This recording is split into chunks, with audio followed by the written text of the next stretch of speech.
नमस्कार. आजच्या या खास आणि अत्यंत महत्त्वाच्या विश्लेषणात सर्वांचं स्वागत आहे. बघा, आज आपण एका अशा हायब्रिड फायनान्शियल प्लॅनबद्दल सविस्तर चर्चा करणार आहोत ना, जो फक्त कुटुंबाचं भविष्यच सुरक्षित करत नाही, तर सोबतच उत्तम दीर्घकालीन संपत्तीसुद्धा निर्माण करतो. आणि हे सगळं आपण अगदी सोप्या, आपल्या रोजच्या मराठीत समजून घेणार आहोत. तर मग अजिबात वेळ न घालवता थेट सुरू करूया. आता आपल्यासारख्या सर्वसामान्य मध्यमवर्गीय कुटुंबांसमोर नेहमीच एक मोठा पेच असतो. विमा घ्यायचा की गुंतवणूक करायची? म्हणजे बघा, जर फक्त टर्म इन्शुरन्स घेतला तर त्यात परतावा किंवा रिटर्न्स मिळत नाहीत. आणि समजा फक्त गुंतवणूक केली तर तिथे पुरेसं आरोग्य आणि आयुर्विमा संरक्षण मिळत नाही, बरोबर? हीच नेहमीची दुविधा आज आपण एकदम सोप्या पद्धतीने सोडवणार आहोत. आजच्या आपल्या या चर्चेची थोडक्यात रूपरेषा पाहूया. आपण 5 प्रमुख मुद्द्यांवर बोलणार आहोत. पहिला, विमा आणि गुंतवणुकीचं एकत्रीकरण. दुसरं, आजारपणात मिळणारी त्वरित आर्थिक मदत. तिसरा, परतावा आणि संपत्ती निर्मिती. चौथा, प्लस 2.0 आणि लाईफ प्रकारांची तुलना. आणि पाचवा, फंड व्यवस्थापनाचे 3 महत्त्वाचे टप्पे. चला तर मग आपल्या पहिल्या आणि सर्वात महत्त्वाच्या भागाकडे वळूया. विमा आणि गुंतवणूक एकत्रीकरण, म्हणजेच इन्शुरन्स आणि इन्व्हेस्टमेंट कसं एकत्र काम करतं ते पाहूया. आता हायब्रिड प्लॅन म्हणजे नक्की काय? तर हा प्लॅन आपल्या आयुष्यातील 3 सर्वात मोठ्या अनिश्चिततेसाठी आपल्याला पूर्णपणे तयार करतो.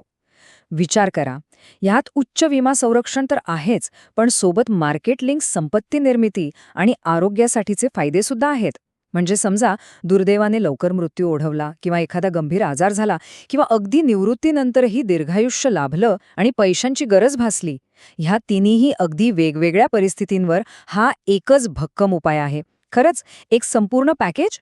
आता आपण आपल्या दुसऱ्या भागाकडे जाऊया. आजारपणात मिळणारी त्वरित आर्थिक मदत. हा भाग खरोखरच खूप महत्त्वाचा आहे, कारण आजारपणात मिळणारे हे जे त्वरित फायदे आहेत ना, ते आपली मोठी आर्थिक ओढाताण वाचवतात. कसं ते बघा, समजा हॉस्पिटलमध्ये दाखल व्हावं लागलं तर दररोज 5,000 रुपयांपर्यंत, आणि जर आयसीयूमध्ये राहावं लागलं तर तब्बल 10,000 रुपयांपर्यंत हॉस्पिटल कॅश मदत मिळते. म्हणजे काय होतं की आपल्या दैनंदिन उत्पन्नाचं जे नुकसान होणार असतं ना, ते टळतं. शिवाय यामध्ये तब्बल 64,100 रुपयांचे वेलनेस फायदेसुद्धा आहेत, ज्यामध्ये प्रिव्हेंटिव्ह हेल्थ चेकअप, टेलिकन्सल्टेशन आणि ओपीडीचा समावेश आहे. थोडक्यात सांगायचं तर अचानक उद्भवलेल्या वैद्यकीय आणीबाणीतही आपल्या रोजच्या बजेटवर अजिबात ताण येत नाही. आणि यातला एक अतिशय जबरदस्त फायदा सांगतो. क्रिटिकल इलनेस म्हणजेच गंभीर आजारांच्या कव्हरसाठी आज जो प्रीमियम निश्चित केला जातो ना, तो पुढील तब्बल 30 वर्ष अजिबात वाढत नाही. होय, अगदी बरोबर ऐकलत. महागाई कितीही वाढू दे किंवा आपलं वय कितीही वाढू दे, हा प्रीमियम फिक्स राहतो.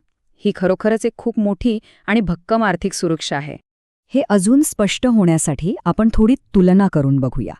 इतर स्टँडअलोन आरोग्य विम्यांच्या तुलनेत या हायब्रिड प्लॅनमध्ये क्रिटिकल इलनेस कव्हर जोडल्यामुळे किती मोठा फायदा होतो हे लगेच लक्षात येईल.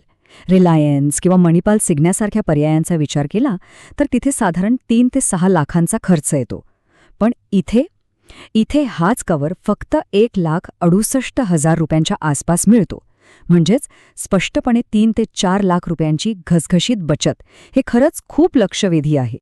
चला, आता वळूया आपल्या तिसऱ्या आणि सगळ्यांच्या आवडीच्या भागाकडे, परतावा आणि संपत्ती निर्मिती. हे समजून घेण्यासाठी आपण एका ठोस उदाहरणाचा विचार करूया. समजा 35 वर्ष वयाच्या एका व्यक्तीने 1 कोटी रुपयांचं कव्हर घेतलं आणि मार्केटमधून जर साधारणपणे 8% परतावा मिळाला तर मॅच्युरिटीच्या वेळी मिळणारी रक्कम किती असेल माहिती आहे? तब्बल 1,92,00,000 रुपये, आणि तेही पूर्णपणे टॅक्स फ्री. बघा, दीर्घकालीन गुंतवणुकीची हीच तर खरी ताकद आहे. आणि थांबा, आश्चर्याची गोष्ट फक्त इथेच संपत नाही. मार्केटच्या परताव्यासोबतच आपल्याला काही वेल्थ बूस्टर्ससुद्धा मिळतात. म्हणजे जे मॉर्टॅलिटी चार्जेस आणि अलोकेशन चार्जेस असतात ना, ते चक्क दप्पट परत मिळतात. शिवाय पॉलिसी टर्म संपल्यावर आपले सगळे रायडर प्रीमियमसुद्धा रिफंड केले जातात. आणि 25 पेक्षा जास्त फंड पर्यायांमध्ये गुंतवणूक करण्याची मुभा असल्यामुळे आपली अंतिम संपत्ती वाढवण्यासाठी खूप मोठी मदत होते. हे म्हणजे सोन्याहून पिवळं. आता चौथ्या भागात आपण 2 प्रमुख पर्यायांची तुलना पाहणार आहोत. प्लस 2.0 विरुद्ध लाईफ प्रकार. आपल्यासाठी कोणता पर्याय योग्य आहे हे ठरवण्यासाठी हे समजून घेणं गरजेचं आहे. बघा, प्लस 2.0 प्रकारामध्ये गंभीर आजार आणि हॉस्पिकॅश कव्हरचा समावेश असतो, जो आपल्याला एकदम संपूर्ण आरोग्य सुरक्षा देतो. दुसरीकडे हा जो लाईफ प्रकार आहे ना, त्यात प्रीमियम थोडा कमी असतो. का? कारण यात हॉस्पिकॅश किंवा गंभीर आजाराचं कव्हर नसतं. त्याऐवजी यात टर्मिनल इलनेस म्हणजेच अंतिम टप्प्यातील आजार आणि संपत्ती वाढीवर खूप जास्त फोकस केला जातो. हेच आपण एका साध्या उदाहरणाने समजून घेऊ. लाईफ प्रकारामध्ये प्रीमियमचं 88-12 या प्रमाणात विभाजन केलं जातं.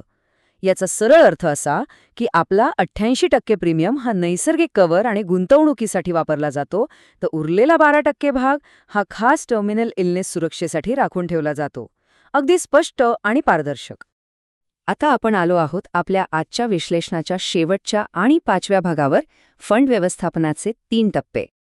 खरं सांगायचं तर फंड व्यवस्थापन हे अगदी आपल्या क्रिकेटसारखंच असतं. जसं टेस्ट मॅच, वन डे आणि T20साठी वेगळ्या खेळाडूंची गरज असते, किंवा खेळपट्टी पाहून कॅप्टन ठरवतो की आता स्पिनरला ओव्हर द्यायची की फास्ट बॉलरला. अगदी तसंच मार्केटमधल्या चढउतारांनुसार आपले पैसे कोणत्या फंडमध्ये असायला हवेत हे वेळोवेळी ठरवावं लागतं.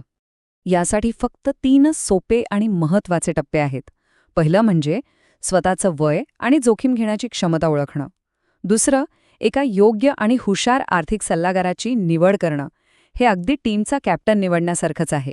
आणि तिसरं म्हणजे मार्केटच्या परिस्थितीनुसार इक्विटी आणि डेट फंड्समध्ये आपले पैसे योग्य वेळी स्विच करणं. इथे एक गोष्ट लक्षात घ्या, एका अत्यंत कुशल आर्थिक सल्लागाराची निवड करणं ही यातील सर्वात निर्णायक पायरी आहे, कारण तेच तुम्हाला या मार्केटच्या खेळपट्टीवर योग्य मार्गदर्शन करतात.